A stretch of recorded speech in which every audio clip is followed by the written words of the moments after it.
The following content contains elements that may be extremely explicit and comedic. Please be advised not to spit out your drink, choke on your food, or get caught on your phone at work, especially when I say things like this. So we just gonna call him Dr. M for mistake. The vacuum, vagina snot. I was screaming, I was hollering, I was snotting. It was ridiculous. Sister girl is making her way downtown, walking fast, and I'm homebound. Dun, dun, dun, dun, dun, dun, dun. You know? When I woke up on August 16th, I had no idea I was going into labor. I remember struggling to get up out of bed that morning as per usual. And when I went to the bathroom, like I normally do, I lost a tiny piece of my mucus plug. If you're not sure what a mucus plug is, it's pretty much a big glob of snot that sits at the opening of your cervix to seal your cervix off, as well as prevent bacteria, infection, anything from getting into past your cervix, right? Some people lose their mucus plug all at one time, and then other people lose it in pieces like I did. The piece I saw was so small, it was kind of like, am I tripping, or is this like the one? You know, like, is this a fling or is this the one? I told my husband about it before he left for work that morning as well, and his attitude was not kind of nonchalant like mine. Surely this isn't it. I had just hit 38 weeks. No need for alarm. We'll just kind of see what happens. But once I sat down for work that day, I started to feel Braxton Hicks. Braxton Hicks are basically like mini contractions. It usually feels like a tightening in your stomach and a tightening in your cervix, and while it can be uncomfortable, it's usually not painful and will go away with like rest, or if you drink water. If you're dehydrated, you can get them more often, so on and so forth, but they're usually not like a cause for concern. For me personally, I've had Braxton Hicks since about like 5 months pregnant, but they would come and go, and like I said, with rest or hydration, they would be fine, they would go away. But these on that day were more consistent and more like noticeable. And while it didn't really hurt at that point, it had me really questioning like, what the fuck is up? You know what I mean? Like, why? The rest of that day, I remember being extremely tired, like really drained. Just tried to rest, but since they wouldn't stop, I wound up just really sleeping through them. Thursday came around and it was yet another work day for me and my husband. And as I did on August 16th, on August 17th, I lost what I feel like is my entire mucus plug. When I saw it, I was so in shock that by the time my husband had gotten completely ready to go to work and was coming in the bathroom to tell me goodbye, I was still standing there looking at the piece of tissue like, what is happening? Like the weeks before that, weeks leading up to that, I did a lot of research on basically just what to look out for when you're in those weeks of maybe not. The best description that I came across and that really stuck with me even afterwards was calling it vagina snot. Because to describe it, it's like if you have a really bad head cold and you go and you take a piece of tissue and you feel it in your nose and you about to...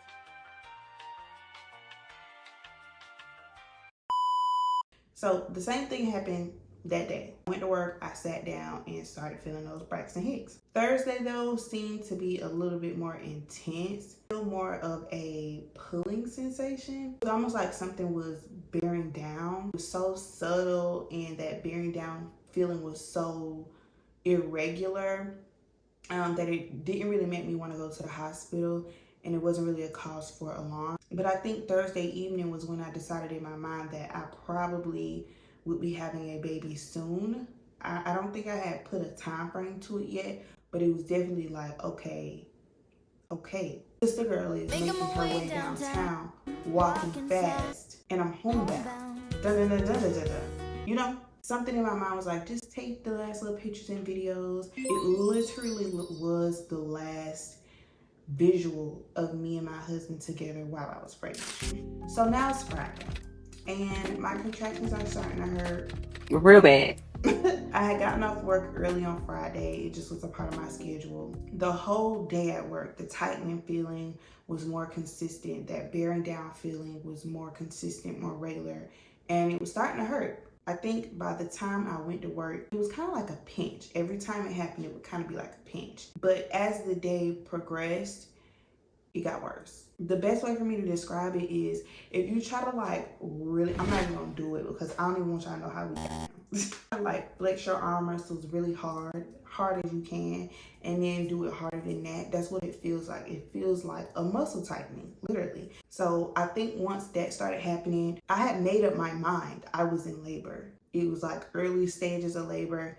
And most people, they tell you, you know, once you get to that point in labor where you know what it is, rest, get some sleep, you know, eat food, eat good, because once you get to the hospital, you can't eat. I start doing braids for 9 hours. If you don't know anything about doing braids, know that it's tedious. It's time consuming. It can definitely give you scoliosis. It really brings home the saying beauty is pain. And not only that, it usually takes like 8 to 12 hours to do one person's braids. Come on, y'all see what it's giving. You'll see what it's giving, right? It's giving, why did I start doing this on Friday around 2 p.m. not knowing that I was like 26 hours out from meeting my child? In the midst of me braiding my hair, I remember my husband getting his hair cut at our house and me telling him, hey, go ahead and pack your hospital bag because I think we're gonna have a baby this weekend. And at this point, it was around like 6 p.m. Friday. And he was looking at me crazy, like, what you mean? It wasn't until I was almost done with my braids around like 11 o'clock that night that I had to stop and pause and really breathe through the contractions I was having because they were getting painful. I think my husband definitely thought that I was crazy as hell because he kept telling me, why you starting braids? Why you starting braids? You haven't been feeling good. And I'm like, I can't meet my child looking crazy.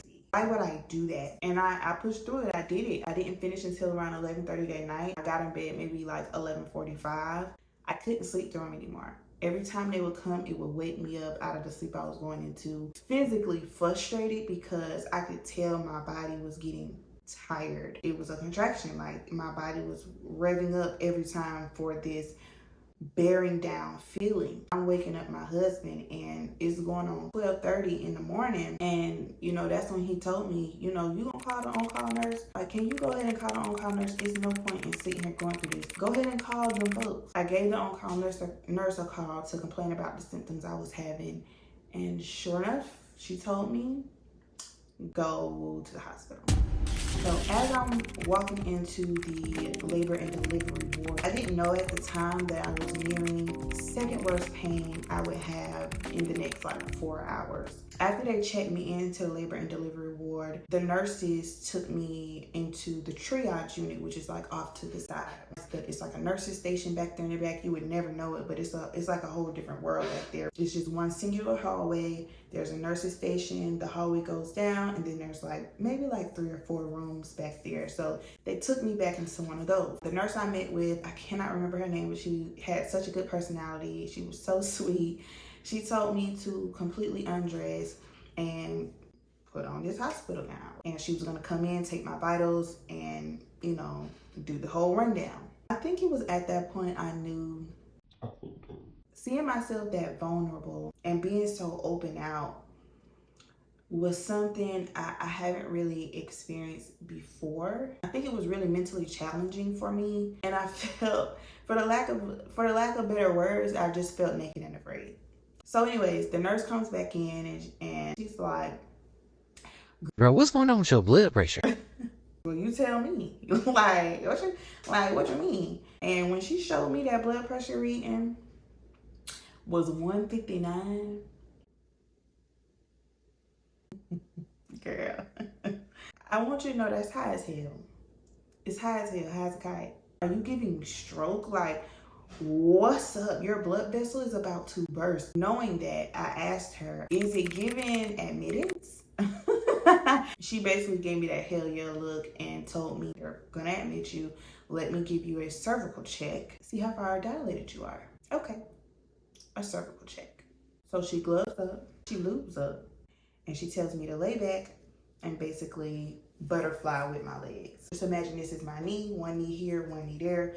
My feet need to touch. And so that's how I laid on my back as she instructed. So she starts to kind of go up under my gown and she's positioning her hand to insert. Take a deep breath in. When you breathe out, I'm going to go ahead and insert. Naively, I am extremely relaxed and extremely calm and extremely not concerned. I breathe in and I breathe out into the second worst pain I would be feeling in the next like 4.5 hours, because it's something about somebody touching the backboard of your vagina. It's like someone pinching your soul. I don't know if you've ever been to church and seen a bad kid get pinched up under their armpit by like one of the older women, their grandma, whatever, because they acting up, they going to sleep in church, and you getting that pinch up under your arm where they twist it. That's what it feels like, but in the upper crux of your vagina. It's bad. And when she did that, it's like my whole body tensed up. Not to mention, I'm already kind of sensitive down there because I've been having contractions. My cervix is already opening up. It's kind of getting ripe. All that, they don't tell you all that when you're going to these birthing classes, when people tell you about when they give birth. They don't tell you about all that little stuff like that. See, that's they don't tell you. That's why I'm trying to tell you, because it's not enjoyable at all. All that to say, I was 3 centimeters. So after they did all that, my husband comes in and they basically roll me up to labor and delivery.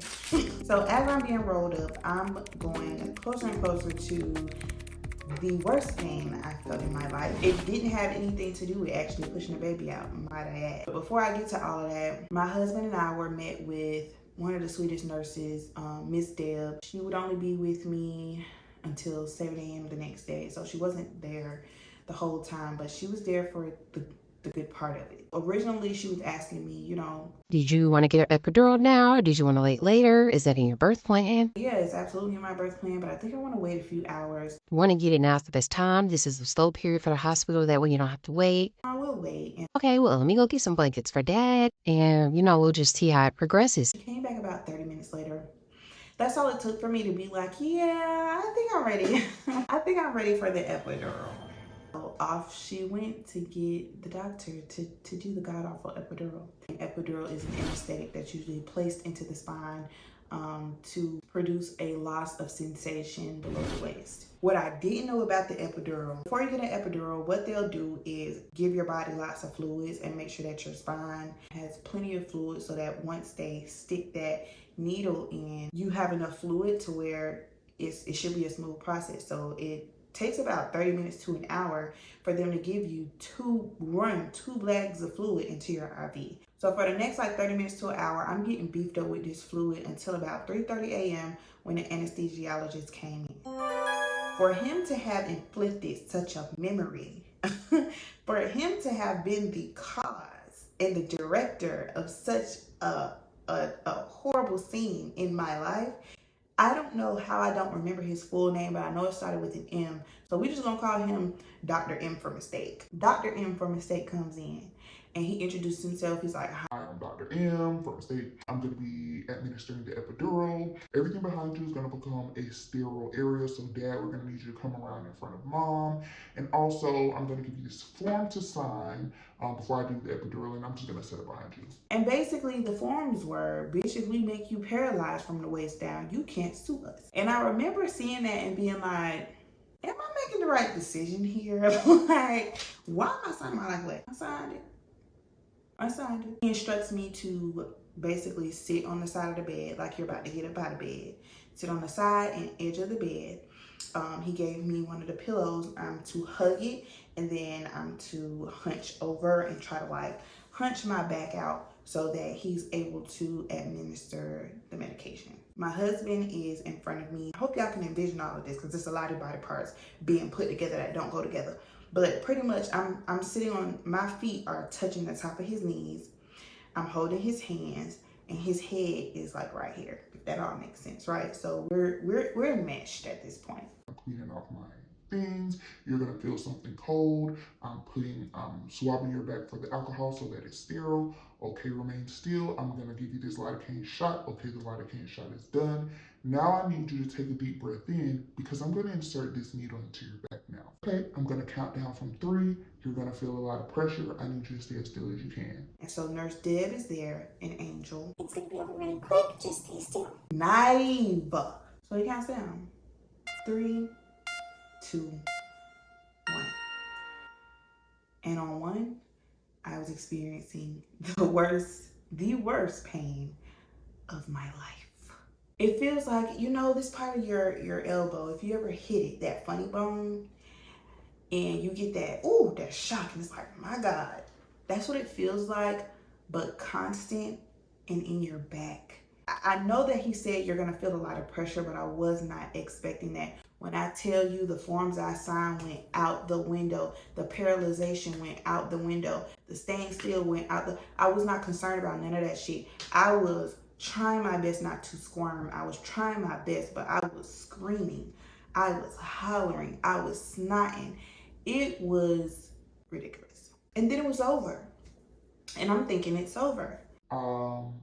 You have to stay still. I'm gonna try to administer this again. I'm gonna give you another lidocaine shot. And at this point, I'm looking at Nurse Deb and I'm like, oh no, I can't do that again. You're gonna be glad you did. Just relax. You know, you have to relax just to stay calm. And again, he's going into it. Okay, you're gonna feel something cold. I'm rubbing you down with alcohol. I'm giving you the lidocaine shot. I need you to take a deep breath. When you breathe out, on 3, I'm going to inject this needle. Oh God, oh God, oh God. At the time, I didn't understand what was going on because my eyes were closed. But I remember hearing Nurse Deb being like, you're doing really good, Dad. You're doing really good. It's going to be over soon. And I couldn't understand why she was saying that to my husband. I was moving too much. Okay, I'm going to try this one more time. But you have to stay still. You have to stay still. He didn't get the epidural in until the 3rd time. I'm over here making jokes with the doctor, like, you know, we friends now. Looking at my husband's face after that, and he had such like a dead look on his face. I couldn't read what it was. It's an expression I had never seen him make before. He told me, I'll be right back. And at first I was kind of like, my feelings were kind of hurt because I was like, well, why are you leaving me? You know, like I just went through some crazy shit. I was kind of confused because I didn't understand. But I just was like, okay, you know, came back in a little while later. And it was at that point I could see that he had been like crying. It just went to show the amount of love that he has for me, that seeing me in that amount of pain pained him. It was a moment that me and him shared together, and it was just one of the most loving experiences of that whole thing outside of actually me holding my daughter. And then the Pitocin started working. So once I got my epidural, my contractions were naturally slowing down. So Nurse Deb went ahead and gave me a Pitocin drip in my IV bag. Pitocin is a synthetic version of oxytocin, which is a hormone produced in the brain that induces labor. From around the time I got my epidural at 4 a.m. to about 3 p.m., my labor was extremely uneventful. Nurses came in, nurses checked vitals, the nurses had me move positions, and I would go back to sleep. In between that time, my OBGYN came in because she was actually on call, so that was good. I was 5 centimeters, and that was at around 11 a.m. About 3:15, a bunch of nurses started coming into the room at once. I was so like half asleep that I'm like, Oh, hey y'all, what's up? and it wasn't until I saw the looks on their faces that I'm like, oh shit, like what is up? They started moving around the monitor on my stomach. We're trying to just make sure you can find the baby's heartbeat. What do you mean? What do you mean making sure you can find? Like, it was fine a couple of minutes ago, so... And then the nurse is talking to the other nurses, like, I don't know, all of a sudden it just dropped. I'm not sure what happened. just dropped. My doctor comes in, my OBGYN, gloved up, masked up, looking like she's ready for medicinal war. OBGYN, what's going on? All of a sudden, out of nowhere, the baby's heart rate drop, and they're having a hard time repositioning it and finding it. And so I'm like, is this like, what's T? Because all the research I've done is like, oh, this is giving emergency C-section. Oh, this is giving like, something's wrong with my baby. I'm not here for it, right? We just give you a circle shake and see how far along you are, and let's go from there. You know, loops up, inserts. Oh, well, we're ready to have a baby. Continue dilated. Let's go ahead and get you in position.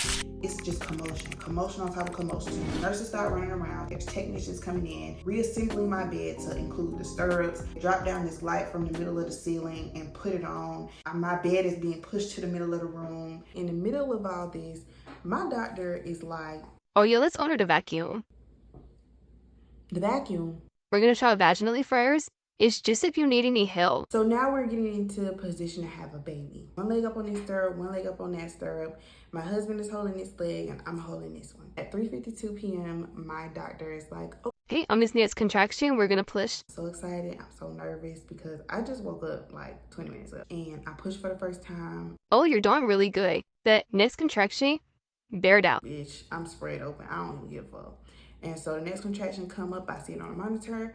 I bear down. Everybody in the room is clapping, cheering, literally. Next one comes out and she's like, do you want to feel the baby's head? No. So I go into the next one and she's like, go ahead and start pushing.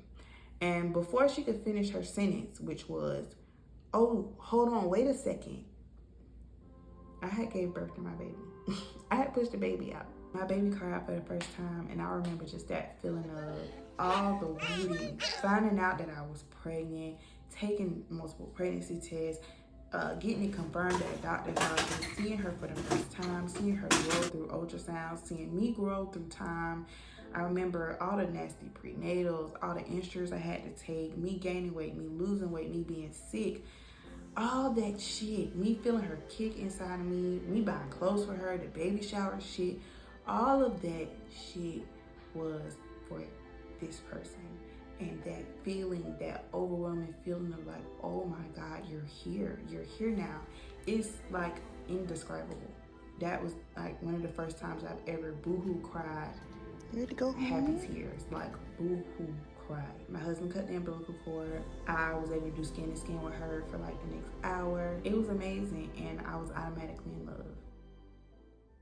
Now I know y'all probably wondering, and where was y'all parents in all of this? Me and my husband wanted to experience this on our own. You know, we have amazing support. We have an amazing support system. We have really strong families. But for us, I think it was important to start a trend of being a strong family ourselves. Now, I will say, once the baby was on my chest and the commotion kind of died down, we did FaceTime both of our parents. We didn't even say hello. It was just like, the baby's here.